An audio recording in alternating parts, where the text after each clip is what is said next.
Hello everyone, welcome to Rai Shikshan Sanstha's Western Region English Medium YouTube channel.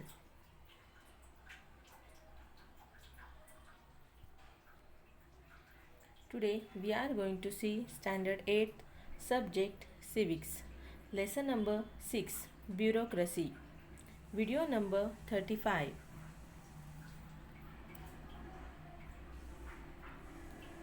Now see the introduction. In this chapter, students, we are going to see the bureaucracy. Here we are discussing about some posts like district collector, municipal commissioner, finance secretary and divisional commissioner. These are civil servants in the government administrative system.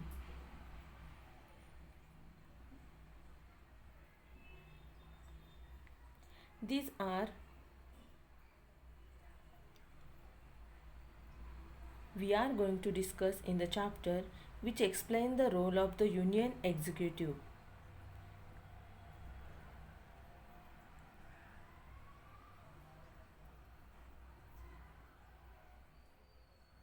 Now first we are going to discuss about what is bureaucracy.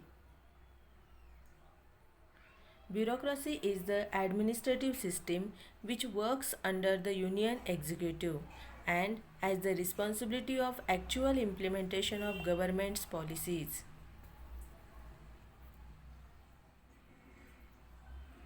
In any country, the government carries out two fundamental types of function. Among these, the first one is there to defend the country from external aggression and internal threats. Means the government has to protect the country from the external attack or internal threats. That is the first function of the government. Second is there to provide various services to citizens. Due to that, their daily lives will which will enable them to develop themselves and society, which will ease their daily lives and also enable them to develop themselves in the society. So these services are provided by the government.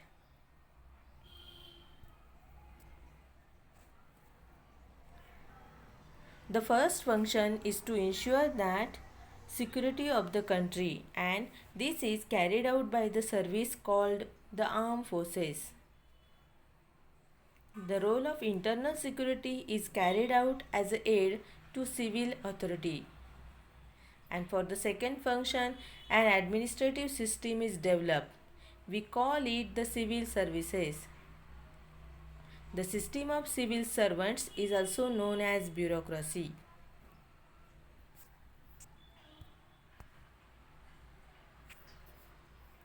In parliamentary democracy, representatives elected by the people and the ministers have the responsibility of administration. The functions of government are discharged by various departments. Every department has a minister who is the political head of the department, and as a representative of people, the minister has to carry out the work of the department by giving the priority to public welfare.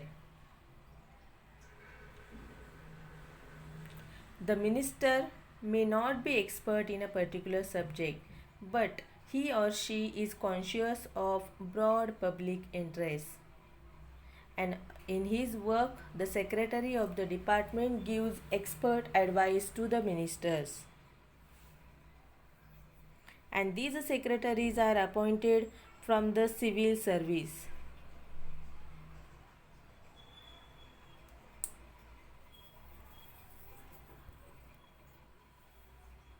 Now students, we are going to see the characteristics of the bureaucracy.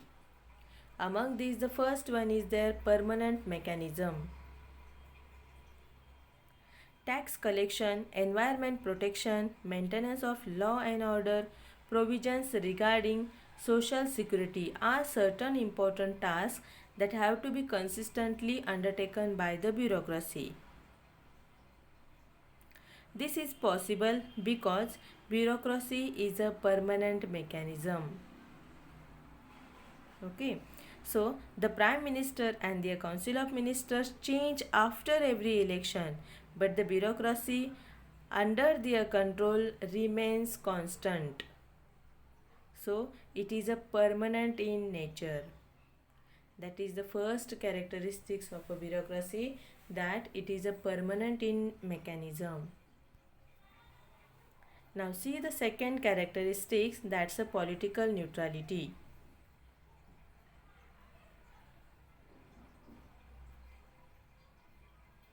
The bureaucracy is politically neutral. This means that regardless of the political party in power, the bureaucracy is supposed to carry out the implementation of their policy decision with the same efficiency and commitments. Means the bureaucracy does not take any side of any party. It should be neutral from the political field. If a political party fails to win elections, it has to leave government and another party that wins election comes to power. The new government may change some policies of the earlier government. Even in such case, the bureaucracy is expected to remain neutral while discharging its duties. Now, the third characteristics of the bureaucracy is anonymity. Anonymity means being anonymous. Anonymity means that a civil service should not be held directly responsible for any success or failure of policy. It is the minister who is responsible for the efficient and smooth functioning of the concerned departments. The minister who as the head of the department is accountable for any inefficiency. Civil servants are never publicly criticized. The parliament holds the minister responsible for malpractices. So, in such case, the minister bears the responsibility and protects the bureaucracy.